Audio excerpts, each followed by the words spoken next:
The Fox News meltdown, guys. Newsom, is he playing 5D chess? So Fox News just spent 24 hours straight, a full news cycle, crying over Gavin Newsom because he called them Yelp for toilets. Yeah, well, that's where we are in 2025. Who would have guessed, right? But the #1 news network in America got triggered into a full-scale meltdown because Daddy Newsom, and yes, they keep calling him that, held up a mirror and they did not like what they saw. All right, let's dive in and talk about it.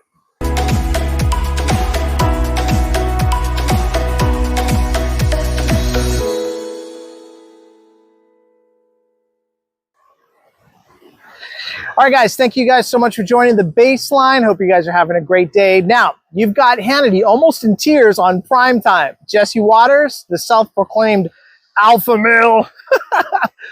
Why do people use that term? Practically foaming at the mouth, right? And Fox, they gave Gavin a whole 360-degree news cycle. Now, think about that. A man drops one spicy tweet, and the toughest guys in media collapse like a Jenga tower in a windstorm. And the twist? Dang, guys, it's working. Newsom's approval, it's climbing. Fox's blood pressure, it's through the roof. And it's kind of funny to watch. But here's the kicker to it all. This isn't just about Twitter or Twitter spat. No, this is political strategy at its absolute finest. Now, Newsom isn't just trolling. He's building a narrative that resonates with regular people, you and me, because every time Fox freaks out, it proves the point. They lie to your face, take your money, and then they cry victim when someone calls them out. Now, here's what we're going to try to unpack today. First, why Newsom's trolling has the entire Fox lineup shaking, and how this toilet Yelp moment actually exposes Fox's deepest insecurities, and what this actually tells us about 2025 politics. Because this isn't just about cable news. This is about power, control, and who's really running the narrative. Now, with all that being said, and before we dive into all of this stuff, because I promise you, this rabbit hole goes deep. And can we just pause for a moment, take a breath, and imagine your Fox News? You've got billion-dollar studios. You've got the makeup budget of a Marvel film studio. And the thing that breaks you, a governor with better hair and a Twitter account.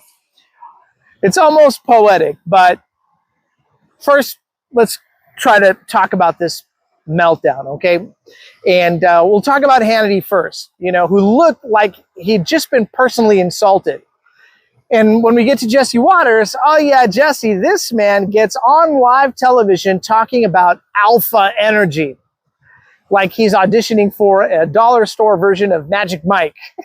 Okay. You can practically hear the producers whispering in his earpiece, "Breathe, Jesse, breathe." And the audience, oh man, they're eating it up, because this is the Fox cycle, rile up the base, feed them outrage, and cash those checks. But the problem is this: when you spend years branding yourself as tough, the second someone claps back at you, and you look like, well, kind of a snowflake, it starts to mess up the narrative, right? But what's Newsom's strategy here? And here's where it gets kind of smart. Newsom isn't just fighting Fox, he's controlling the frame.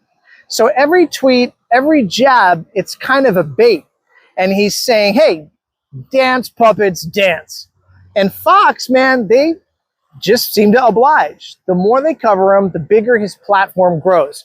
Don't forget, this isn't happening in a vacuum. California's economy, it's booming. 4th largest in the world. Crime rates, they're down right now.